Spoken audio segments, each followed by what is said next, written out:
The United States is piling pressure on Israel as tensions between the two nations grow over the ongoing war in the Gaza Strip. And top security official Jake Sullivan has landed in Israel for a two-day visit.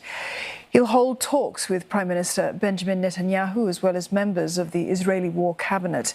The White House says that Mr. Sullivan will discuss the need for more surgical and precise strikes against Hamas targets. His visit comes after US President Joe Biden warned that Israel is losing international support for its indiscriminate bombing in Gaza. Washington says that this has been a concern for some time. The enclave's health ministry estimates that more than 18,000 people have been killed since the war broke out. Mr. Netanyahu, however, has vowed to press ahead with his offensive despite the global pressure. Now, in Khan Yunis in the south, wounded residents have rushed to Nasser Hospital under an ongoing assault, which has included sniper and tank fire in the city centre. The trauma ward at Nasser Hospital is already overwhelmed. Sick babies cramming several to one bed. في صعوبة للوصول للمكان لانتشال الإصابات بسبب القذائف اللي بتنزل متتالية ورا بعض. يعني إصابات في كل مكان وصعبة. يعني عمالنا جايين من مكان وصلنا المكان تم استهدافه مرة ومرتين فنوحنا بنفس المكان. اضطرينا ناخذ إصابة وننسحب من المكان لصعوبة الدخول للاستهداف الموجود في المكان. معاناة شديدة جدا بصراحة والوضع خطير جدا في مكان الاستهداف اللي بيصير.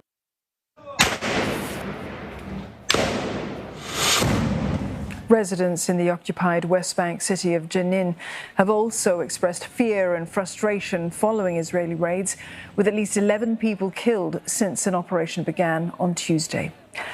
Meantime, a new US intelligence assessment has revealed that nearly half of the air-to-ground munitions that Israel has used in this war against Hamas since October the 7th have been unguided. These are otherwise known as dumb bombs, which are less precise and can pose a greater threat to civilian life, especially in densely populated areas. For more, we're joined by Sarah Coates. She's live for us from Tel Aviv. Sarah, the US Security Advisor, Jake Sullivan, he's set to meet with the Prime Minister. He's also anticipated to meet the war cabinet as well. What kind of reception is he likely to get, with Washington increasingly looking for these more precise military operations in the Gaza Strip?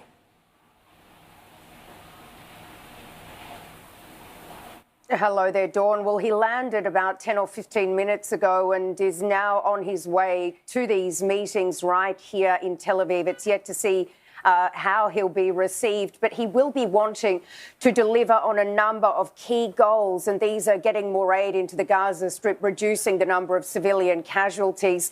And as you said, this comes amid a lot of tension between Washington and Israel, and also on the back of another trip to Saudi Arabia, where he's just met with the Crown Prince Mohammed bin Salman. Now, according to the White House, they discussed a number of things. One of those was creating sustainable peace between Israelis and Palestinians. Also speaking about the normalization deal, which was in the pipeline. This is between Israel and Saudi Arabia, but was put on ice after these October 7 attacks. Now, it is believed that if these talks start up once again, then Riyadh could use the war that's happening right now inside Gaza as a point to push for a independent Palestinian state. And look, Dawn, this has been something of major contention between Israel and the United States over the last few weeks. The US and the Biden administration firmly believes that there needs to be a two-state solution, and it should be run by the Palestinian Authority. But this is being absolutely slammed by Israel's Prime Minister Benjamin Netanyahu. He says that simply will not be happening. And look, also during this meeting, we are expecting Sullivan to potentially put a time frame on this war. And as you just mentioned before, that is not going down well with the Israelis. Netanyahu says they will continue for as long as they want, with or without international support.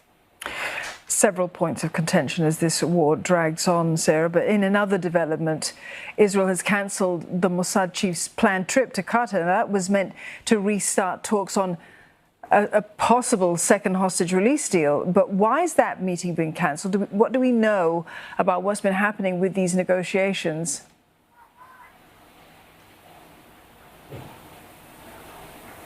Well, look, tell you what's been circulating here in Israeli media. It's reported that Israel's war cabinet, that two of these members shot that down and said, you will not be going.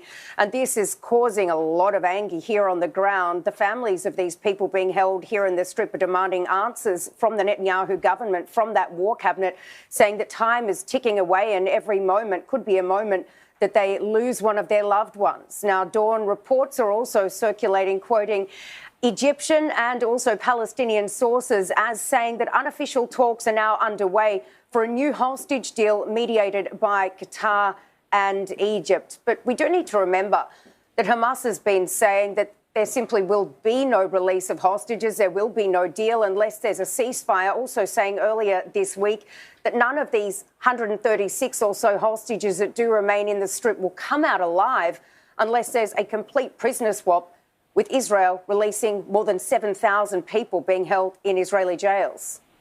Sarah, thank you for that update. Sarah Coates there reporting for us live from Tel Aviv.